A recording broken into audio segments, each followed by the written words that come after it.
Hi guys, कैसे हैं आप लोग। आई होप आप सभी अच्छे होंगे। तो आज की वीडियो में हम लोग स्टडी करेंगे BEGLA 138 reading and speaking skill. तो इसको हम लोग करेंगे आज की वीडियो में। देखिए, इसके पहले हम लोगों ने इसके ब्लॉग 1 को कंप्लीट किया था। उसमें जो भी इम्पोर्टेंट पॉइंट था उसको हम लोगों ने जाना था। आज की वीडियो में हम लोग ब्लॉग 2 के बारे में जानेंगे कि इसमें कौन कौन से यूनिट है जो हमें पढ़ने चाहिए और क्या क्या इंपॉर्टेंट पॉइंट है जिसे हमें जानना चाहिए। तो ये भी ब्लॉग जो है वो काफ़ी लंबा है, तो मैंने ट्राई किया है कि उसमें से जो जो इम्पोर्टेंट पॉइंट है जो कि एक तरह से हमें पढ़ना चाहिए, अगर हम पूरा यूनिट को नहीं पढ़ सकते हैं तो हम शॉर्टली भी उसको पढ़े तो हम अच्छे से चीज़ों को समझ पाए।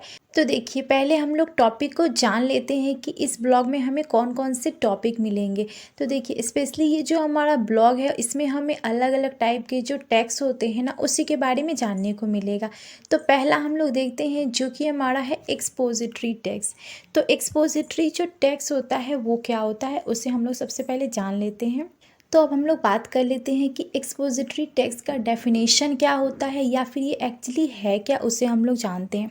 तो देखिए, सबसे पहले यहाँ पर ये जो नोट्स, ये जो पॉइंट दिया गया इसे आप नोट कर लीजिएगा। वैसे ये जो PDF है इसको मैं टेलीग्राम पे अपलोड कर दूँगी, तो वहाँ से भी आप जाकर इस नोट को ले सकते हैं।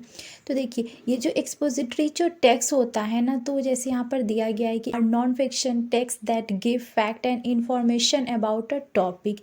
यानी कि ये जो हमारा एक्सपोजिटरी जो टेक्स्ट होता है ना, तो इसको मैं अगर सिंपली आपको अगर एक लाइन में बताऊं तो जैसे देखिए, ये जो होता है एक तरह से ना किसी ट्रूथ को एक तरह से सामने लाने का जो और जो राइटर होते हैं ना उनका पर्पस होता है। यानी कि इस टेक्स्ट में हमें यही देखने को मिलता है कि क्या उसमें ट्रूथ है, क्या उसमें फैक्ट है। वो एक तरह से राइटिंग के थ्रू जो है राइटर वो ऑडियंस के सामने, जनता के सामने लाने की कोशिश करते हैं। यानी कि एक तरह से ये फैक्ट वाला एक तरह से टेक्स्ट होता है। और ये स्पेशली जो होता है जो हम लोग सब्जेक्ट पढ़ते हैं जैसे कि साइंस हो गया, हिस्ट्री हो गया और सोशल साइंस जो होते हैं, इन सभी प्लेसेस पे हमें ये सब चीज़ें देखने को मिलती है। अब साइंस में भी हम लोग पढ़ते हैं तो उसमें जो प्रूफ हुआ रहता है, यानी कि साइंस उस चीज़ की तरह से उस चीज़ को दिखाते हैं, यानी कि साइंस उस पर पूरी तरह से रिसर्च करके उस चीज़ को लिखते हैं टेक्स्ट के थ्रू। हिस्ट्री में भी उसी तरह की होती है, छानबीन करके जो रियलिटी होती है उसे लिखा जाता है। सोशल जो साइंस होते हैं, सामाजिक जो विज्ञान होते हैं उसमें भी। तो ये जो टेक्स्ट है इसको आप सिंपली समझ सकते हैं कि इसमें जो ट्रूथ होता है ना वो टॉपिक को एक तरह से एनालाइज करके जो जो मेन चीज़ें होती है उसको एक तरह से टेक्स्ट के फॉर्म में ऑडियंस के सामने उसको प्रेजेंट किया जाता है। इस तरह की जो होती है एक्सपोजिटरी टेक्स्ट। ओके, तो आई होप आपको इतना क्लियर हो गया कि एक्सपोजिटरी जो टेक्स्ट होता है वो क्या होता है। अब हम लोग नीचे आते हैं जो कि हमारा अगला पॉइंट है, मेन फीचर क्या होते हैं। तो एक्सपोजिटरी जो टेक्स्ट होते हैं तो उनके मेन फीचर्स क्या होते हैं उसे हम लोग जान लेते हैं। तो देखिए, सबसे पहले ये जो हमारा पॉइंट दिया गया है इंफॉर्मेटिव, तो ये जो होते हैं वो एक्चुअली देखा जाए तो इसमें हम लोग जो भी चीज़ें पढ़ते हैं, इस तरह के जो टेक्स्ट होते हैं तो उसमें हमें स्पेशली जो इन्फॉर्मेशन, यानी कि जो एक तरह से ट्रू इन्फॉर्मेशन होती है उसे ही एक तरह से हमें पैराग्राफ में देखने को मिलता है। यानी कि इन्फॉर्मेटिव ये जो टेक्स्ट होता है ये इसका एक फीचर्स होता है। अगला जो हमारा फीचर है वो है क्लैरिटी। यानी कि इसमें हमें क्लैरिटी, यानी कि इसमें जो भी वर्ड यूज़ किया जाता है वो एक तरह से जो राइटर होते हैं वो पूरा क्लियर लिखते हैं चीज़ों को। वो जो भी चीज़ें समझाना चाहते हैं अपने ऑडियंस को वो पूरी तरह से क्लियर होता है। अगला जो हमारा पॉइंट है 3 नंबर, जो इसके फीचर्स है वो है ऑर्गेनाइजेशन ऑफ टेक्स्ट। यानी कि जो टेक्स्ट होता है उसे इस तरह से ऑर्गेनाइज किया जाता है जो राइटर के द्वारा, तो उनका जो पूरा फोकस होता है वो ऐसे जो भी इवेंट्स होते हैं तो उसको एक तरह से वो ऐसे लिखते हैं कि जो ऑडियंस है वो पढ़े तो उनको पूरा क्लियर इन्फॉर्मेशन मिले। यानी कि उसमें वो क्रोनोलॉजिकल जो चीज़ें होती है, जो क्रम होता है उसको प्रॉपर तरीके से वो यूज़ करते हैं। तो ये सब चीज़ें होनी चाहिए जब भी हम एक तरह से एक्सपोजिटरी जो राइटिंग लिखा जाता है वो। तो ये कुछ इसके मेन इसके फीचर्स होते हैं, और भी होते हैं बट ये इंपॉर्टेंट लगा इसलिए मैंने आपको इन तीनों को समझा दिया। अब हम लोग जानते हैं कि जो एक्सपोजिटरी जो टेक्स्ट होते हैं वो कितने टाइप्स के होते हैं। तो देखिए, यहाँ पर मैंने 4 को कलेक्ट किया है, आप इसको समझ सकते हैं। जैसे कि पहला हमारा दिया गया है कंपेयर एंड कॉन्ट्रैक्ट्स, सेकेंड है हमारा प्रॉब्लम एंड सॉल्यूशन, एंड तीसरा है हमारा डिस्क्रिप्शंस एंड सीक्वेंस, और चौथा है हमारा कॉज एंड इफेक्ट। ये जो हमारे हैं 4 टाइप के हमारे जो एक्सपोजिटरी जो टेक्स्ट होते हैं वो स्पेशली ज़्यादा होते हैं। अब हम लोग नीचे आते हैं, जो कि हमारा अगला जो हमारा पॉइंट है, व्हाट इज़ डिस्क्रिप्टिव टेक्स्ट। तो डिस्क्रिप्टिव टेक्स्ट क्या होते हैं इसे हम लोग जान लें। तो सबसे पहले इसका हिंदी आप जान लीजिए। वर्णनात्मक पाठक इसका मतलब होता है किसी चीज़ को वार्न करना। डिस्क्रिप्टिव का मतलब होता है किसी चीज़ को वार्न करना। जैसे यहाँ पर दिया गया है कि descriptive text is to express what a person are think is like.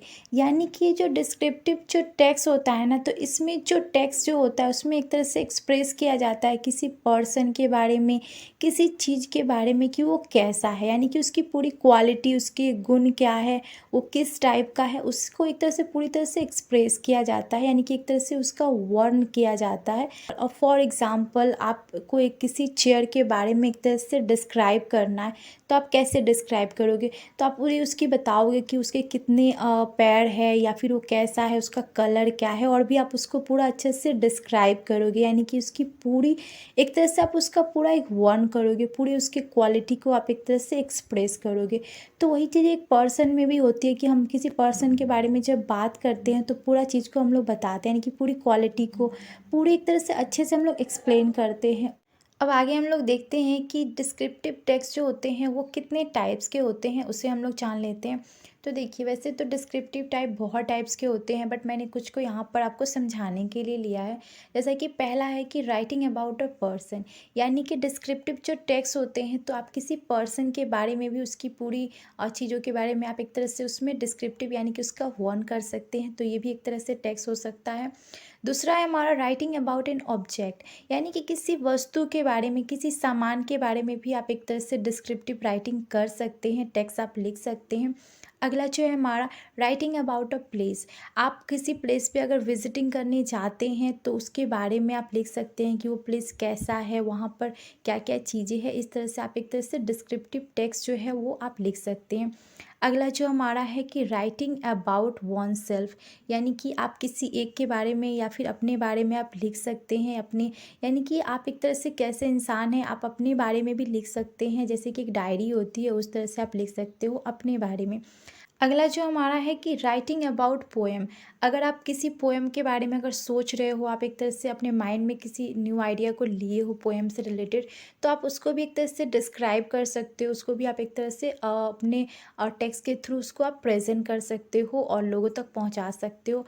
अगला जो हमारा है कि राइटिंग अबाउट ट्रैवलिंग मेमोरी और एक्सपीरियंस, यानी कि आप अपने एक्सपीरियंस को एक तरह से लोगों के सामने शेयर कर सकते हो। अगर आप कहीं भी ट्रैवलिंग करते हो तो वहाँ के एक्सपीरियंस, वो किस तरह का प्लेस है, और भी जितना भी चीज़ों को एक तरह से स्टोर किया है अपनी माइंड में, तो उन सभी चीज़ों को आप एक तरह से राइटिंग के थ्रू, एक टेक्स्ट के थ्रू आप अपने ऑडियंस तक पहुँचा सकते हो।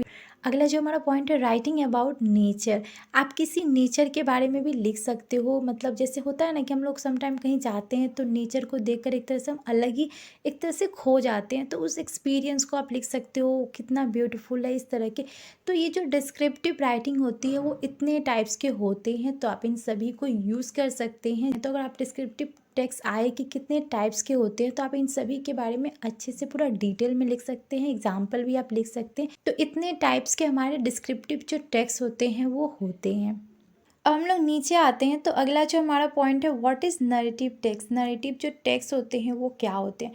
तो नरेटिव जो टेक्स्ट होता है उसका मतलब होता है हमारा कथा पाठ। तो ये जो होता है एक तरह से जो नैरेटिव होते हैं जो लिखते हैं, यानी कि जो कहानी होती है उसको, वो जो टेक्स्ट होता है ना उसे ही कहा जाता है। तो इसका ये मतलब क्या होता है, यानी कि नरेटिव टेक्स्ट एक्चुअली होता क्या है उसे हम लोग जान लेते हैं।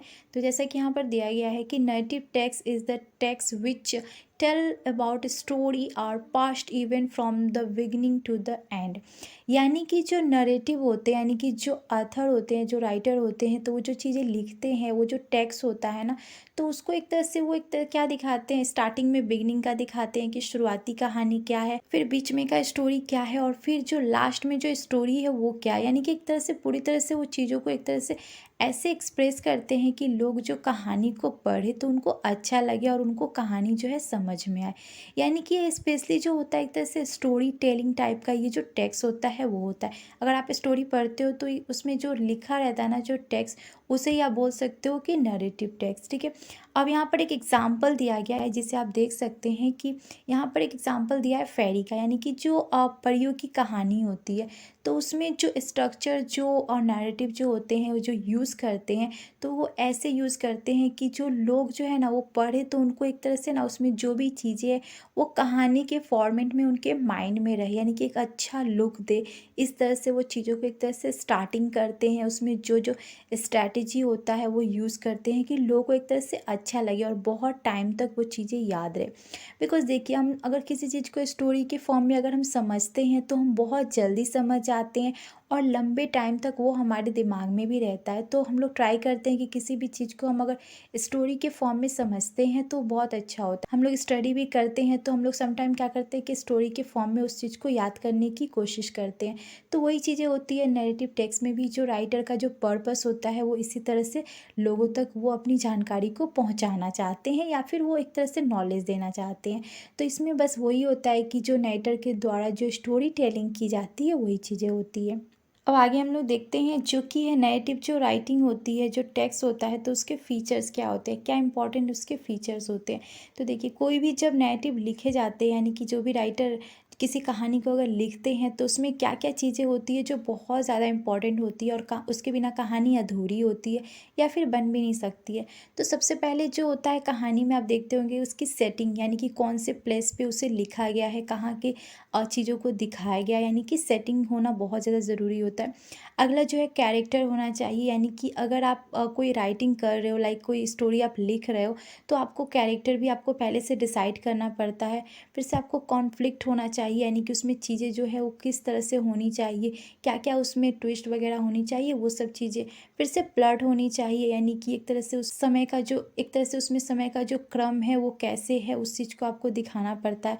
और उसके बाद क्लाइमेक्स होना चाहिए, फेलिंग एक्शन होना चाहिए और साथ में रिसोल्यूशन भी होना चाहिए, यानी कि कहानी का मोरल भी होना चाहिए। यानी कि बहुत सारी चीज़ें होती है जब भी कोई राइटर जो होता है किसी स्टोरी को लिखता है टेक्स्ट के फॉर्म में, तो ये सारी चीज़ें जो होती है बहुत ज़्यादा इंपॉर्टेंट होती है। तो ये सारे इसके फीचर्स होते हैं जब भी नैरेटिव किसी टेक्स्ट को लिखते हैं, यानी कि कोई भी स्टोरी को लिखते हैं। तो इस तरह से आप इसको समझ सकते हैं।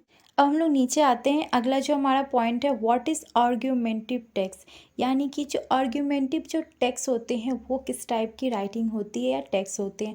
तो सबसे पहले आर्ग्यूमेंटिव यानी किसी चीज़ को तर्क करना, किसी चीज़ के यानी कि कोई टॉपिक के ऊपर तर्क करना। ऐसे बहुत तरह के हम लोग देखते हैं, हर रोज़ होता है।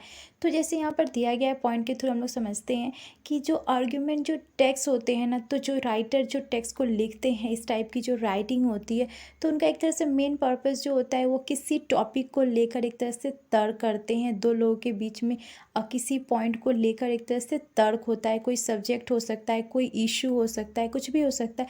तो उस पर क्या होता है, और तर्क कब होता है, एक इंसान से तो होता नहीं है, दो लोग होते हैं तभी तर्क होता है। किसी टॉपिक पे फ्रेंड के साथ भी होता है। अलग अलग टाइप के इसके हमारे एक तरह से इसके अलग अलग टाइप के हमारे जो तर्क होते हैं वो होते हैं।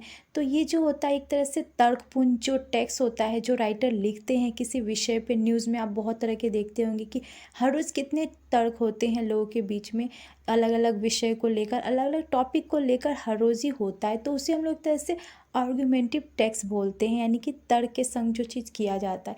यहाँ पर एक एग्जाम्पल दिया गया है, तो जैसे एग्जाम्पल दिया गया कि स्कूल का एक बच्चा अगर है तो वो एक तरह से क्वेश्चन करता है। जैसे कि आप देखोगे कि स्कूल में हम सभी बच्चे को यूनिफॉर्म पहनना पड़ता है, यानी कि सबका, आप कहीं के भी हो, आप काले हो गोरे हो, ये कोई मैटर नहीं करता है, बट आपका यूनिफॉर्म होना चाहिए। यानी कि यूनिफॉर्म बताता है कि आप स्कूल के स्टूडेंट हो, इस स्कूल के स्टूडेंट हो, इस तरह के। तो ये जो क्वेश्चन है, यानी कि ये जो है वो एक बच्चा जो है वो क्वेश्चन करता है कि ये मतलब क्यों पहनना चाहिए।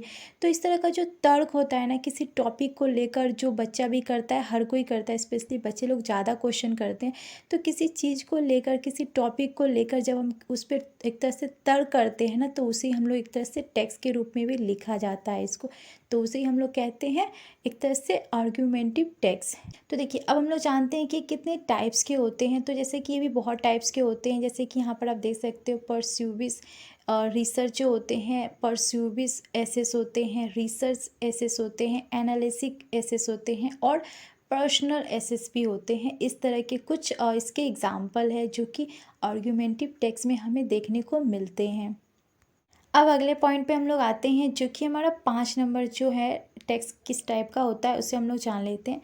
तो जो 5 हमारा जो टेक्स्ट दिया गया है, व्हाट इज़ पर्सुएसिव टेक्स्ट, यानी कि इसका मतलब होता है प्रेरक पाठ, यानी कि ये जो टेक्स्ट होता है वो एक तरह से प्रेरक, यानी कि इसमें जो राइटर होते हैं तो उनका जो पर्पस होता है ना, वो अपने कम्युनिकेशन के द्वारा, यानी कि अपनी राइटिंग के थ्रू उनका जो इंटेंशन होता है ना, वो किसी मुद्दे या फिर किसी चीज़ के लिए अपनी बातों को दूसरों को मनाना, यानी कि एक तरह से फोर्स करना आप बोल सकते हो, या फिर अपनी बातों के थ्रू लोगों को एक तरह से अपनी ओर आकर्षित करना, या फिर उनको एक तरह से प्रेरित करना आप बोल सकते हो। यानी कि सिंपल आप समझ सकते हो कि इसका मतलब ये जो टेक्स्ट होता है परस्यूवी, यानी कि अपनी आइडिया को, अपनी जो चीज़ कहा है उसको लोग एक तरह से माने, यानी कि आपके आइडिया को वो एक्सेप्ट करे।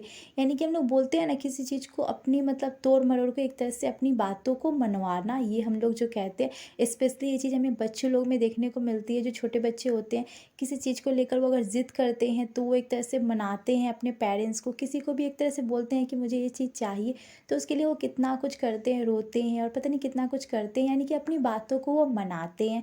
तो ये जो राइटिंग होती है सेम यही होती है कि इसमें जो राइटर होते हैं ना, तो उनका जो पर्पस होता है वो अपने ऑडियंस को, यानी कि वो जो चीज़ वो अपने ऑडियंस तक पहुंचाना चाहते हैं, तो उनका राइटिंग का भी पर्पस सेम यही होता है कि वो अपने आइडिया को जो है लोगों को एक तरह से मनवाए कि ये सही है। ठीक है, तो इसका मतलब यही होता है। तो इस तरह से आप इसको समझ सकते हैं।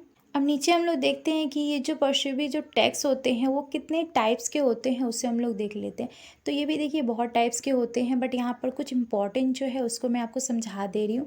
जैसे कि पहला दिया गया टीवी कमर्शियल जो होते हैं, प्रिंट या एड, यानी कि देखिए ये किस तरह के होते हैं। तो देखिए इसमें हम लोग टीवी देखते हैं, तो टीवी में आप देखते होंगे जो न्यूज़ होते हैं उसमें कितने न्यूज़ या मूवी वगैरह हम कुछ भी देखते हैं तो वहाँ पर एड्स चलते हैं, अलग अलग तरह के प्रिंट्स ऐड हमें दिखाए जाते हैं। तो ऐड के थ्रू क्या होता है, जैसे कि हम लोग बोलते हैं ना, वो लोग अपनी चीज़ों को एक तरह से मनवाते हैं कि उनका जो प्रोडक्ट है वो बहुत अच्छा है, हमें यूज़ करना चाहिए, यानी कि वो अच्छा हो या ना हो इससे कोई फ़र्क नहीं पड़ता, बट वो अपनी बातों को मनवाने की कोशिश करते हैं ऑडियंस को कि लोग उसको ले, उसको यूज़ करें। एक तरह से वो अपने प्रोडक्ट का सेलिंग करते हैं, बट वो एक तरह से अच्छा है या बुरा है वो तो यूज़ करने के बाद पता चलता है, बट वो एक तरह से पहले ही लोगों को एक तरह से आप देखते होंगे कि बड़े बड़े जो एक्ट्रेस होते हैं या फिर मूवी के जो बड़े बड़े स्टार होते हैं वो लोग क्या करते हैं, उनको पैसे दिए जाते हैं इन सब एड्स के लिए, और उनको एक तरह से लोग क्या मानते हैं, आइडियल मानते हैं, और एक तरह से देखते हैं कि ये लोग यूज़ कर रहे हैं तो अच्छा है तो हम भी यूज़ करें। इस तरह के लोग एक तरह से मार्केटिंग करते हैं और अपने प्रोडक्ट को एक तरह से ऐसे फॉर्म में वो लोगों के सामने प्रेजेंट करते हैं कि लोग उनकी बातों को माने और उस प्रोडक्ट को यूज़ करें। यानी कि अलग अलग तरह की एक तरह से वो लोग एक तरह से लोगों को एक तरह से वो अपनी बातों को मनाने की कोशिश करते हैं। तो ये तो आपको नॉर्मली पता होगा कि ये हर जगह ही होता है। हम लोग यूट्यूब पे देखते हैं तो कितने सारे एड्स चलते हैं, या कहीं भी आप प्लेटफॉर्म में देखो तो एड्स के थ्रू कितने सारे लोग इनकम करते हैं। यानी कि एक तरह से ये एक तरह से बिजनेस आप बोल सकते हो कि लोग अपनी बातों को लोगों को मनाने की किस तरह से कोशिश करते हैं, एक तरह से एक टैलेंट भी बोल सकते हैं। दूसरा जो हमारा है न्यूज़ जो पेपर होते हैं, एडिटोरियल जो होते हैं, यानी कि न्यूज़ के थ्रू भी आप देखते होंगे कितनी सारी चीज़ों को लोग एक तरह से मनाने की कोशिश करते हैं। उसमें भी हम एक तरह से देखते हैं, विज्ञापन देखते हैं, बहुत तरह की चीज़ें होती है इसमें भी। अब हम लोग बात करते हैं कि पर्सनल ओपिनियन या फिर थॉट जो पीसेस होते हैं, यानी कि इसमें देखिए स्पेशली क्या होता है कि इसमें हम अपनी ओपिनियन, यानी कि हर किसी की अपनी पर्सनल ओपिनियन होती है और हर कोई चाहता है कि मेरी ओपिनियन लोगों को माने, यानी कि ऐसे लोग बहुत होते हैं जो चाहते हैं कि मैं जो सोचता हूँ लोग को वो सही लगे। तो इस तरह से क्या होता है, वो अपने थॉट को लोगों को एक तरह से मनवाने की कोशिश करते हैं। तो इस तरह के भी जो टेक्स्ट होते हैं वो अपने टेक्स्ट में इस चीज़ को लिखने की कोशिश करते हैं और लोगों को अपनी बातों को मनाने के लिए वो प्रेरित करते हैं। अगला जो हमारा पॉइंट है, पॉलिटिकल जो स्पीच होते हैं या लिटरेचर जो होते हैं, यानी कि देखिए जो पॉलिटिकल आप देखते होंगे, जो नेता होते हैं, जो पॉलिटिकल नेता होते हैं, वो क्या करते हैं अपने स्पीच के थ्रू जो जनता होती है उसको एक तरह से अपनी बातों को मनवाने की तो कोशिश करते हैं। अलग तरह के वो ऑफ़र देते हैं कि आप ये करिए, आप मुझे वोट दीजिए तो मैं आपको ये कर दूँगा। माने बहुत तरह के लालच देते हैं बोल सकते हो आप, और भी पता नहीं कितनी सारी चीज़ें होती हैं। तो ये सब क्या है, वो अपनी बातों को बस लोगों को मनवाने की कोशिश करते हैं। इस तरह से वो उनका पर्पस होता है। तो इस तरह की आप बोल सकते हो ये भी एक टेक्स्ट फॉर्म में लिखा जाता है। अगला जो है सॉन्ग और पोएम्स, यानी कि देखो जो सॉन्ग जो सिंगर होते हैं जो गाते हैं, तो वो लोग क्या करते हैं, वो सॉन्ग के थ्रू एक तरह से लोगों को अपनी ओर अट्रैक्ट करते हैं, या फिर अपनी बातों को, अपनी फीलिंग को एक तरह से लोगों तक एक तरह से पहुंचाने की कोशिश करते हैं। उसके थ्रू लोग भी सोचे कि हाँ ये चीज़ है, ऐसा होना चाहिए, और भी बहुत सारी चीज़ें होती है। हम लोग जानते हैं कि ये जो परस्यूबिक जो टेक्स्ट होते हैं ना, तो इसके क्या मेथड होते हैं, क्या तरीके होते हैं जिसके थ्रू जो राइटर होते हैं वो अपनी बातों को मनवाते हैं। तो जैसा कि पहला जो इसका पॉइंट होता है एथोस के द्वारा, एथर्स जो होते हैं इसमें जो एक टेक्निक यूज़ करते हैं, एक तरीका यूज़ करते हैं जिसके थ्रू वो अपनी बातों को मनवाते हैं। दूसरा जो हमारा है पाथोस, तो पाथोस जो ये भी एक टेक्निक होता है जिसके थ्रू जो राइटर होते हैं वो लोगों की भावनाओं को समझ जाते हैं और उस तरह से वो चीज़ों को प्रेजेंट करते हैं, यानी कि ये भी एक टेक्निक होता है जिसके थ्रू अपनी बातों को मनवाते हैं। अगला जो है हमारा है लोगो, तो लोगो जो होता है ये टेक्निक जो होती है, तो इसमें जो राइटर होता है वो अपने टेक्स्ट के थ्रू लोगों को एक तरह से अपील करता है, लिखकर आप बोल सकते हो। और एक तरह से क्या होता है इसमें कि लोगाचार जो होता है उसे स्थापित करने में मदद करता है। तो इस तरह के इसके 3 टेक्निक होते हैं जिसके थ्रू जो राइटर है वो अपनी बातों को मनाने की कोशिश करते हैं ऑडियंस को या फिर जनता को। अब इस तरह की जो टैग्स होते हैं तो इसके क्या एक तरह से फ़ीचर्स होते हैं उसको भी हम लोग जान लेते हैं। तो पहला जो इसका फ़ीचर्स होता है, यानी कि जो राइटर यूज़ करते हैं वो एक तरह से अच्छे इंट्रोडक्शन को पेश करते हैं, या फिर उसके संग थीस जो होती है उसको भी अच्छे से यूज़ करते हैं। बिकॉज़ आपका इंट्रोडक्शन ही किसी चीज़ को प्रेज़ेंट करने का अगर गलत होगा, सही तरीका नहीं होगा, तो लोग आपकी बात मानेंगे ही नहीं। तो ये चीज़ें भी ध्यान में रखनी होती है। अगला जो हमारा फीचर है अपोजिंग एंड क्वालिफाइंग आइडिया, यानी कि राइटर को अच्छे से अपनी बातों को, यानी कि अपने विचारों को एक अच्छे योग यानी कि अच्छे रूप से प्रेजेंट करना होता है अपने आइडिया को।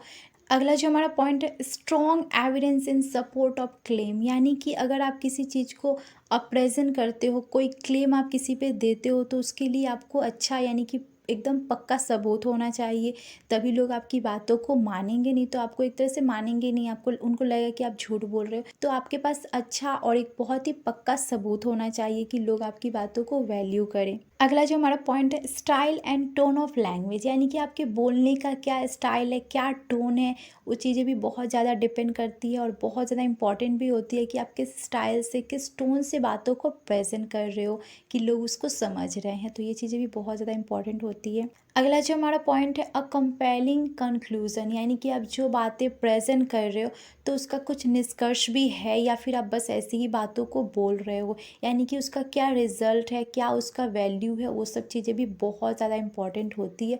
तो इस तरह के आपको अगर अपनी बातों को किसी को मनवाना है तो इन सभी पॉइंट को आपको यूज़ करना पड़ेगा, तब जाके लोग आपकी बातों को मानेंगे, अदरवाइज़ वो आपकी बातों को नहीं मानेंगे। वैसे तो ये ब्लॉग काफ़ी बड़ा है, आप चाहो तो इसको पढ़ सकते हो, बट मुझे कुछ इंपॉर्टेंट पॉइंट लगा जो आपको बता देना चाहिए अगर आप पूरा इस ब्लॉग को नहीं पढ़ते हो तो। अदरवाइज़ इसका जो PDF है मैं आपको टेलीग्राम पे अपलोड कर दूँगी, तो वहाँ से भी आप इसको पढ़ सकते हो अगर आपको पढ़ने में दिक्कत हुई हो तो। और इस वीडियो से आपको थोड़ी भी हेल्प हुई हो तो please like and comment and please subscribe this channel guys. And last, thanks for watching this video and bye, take care.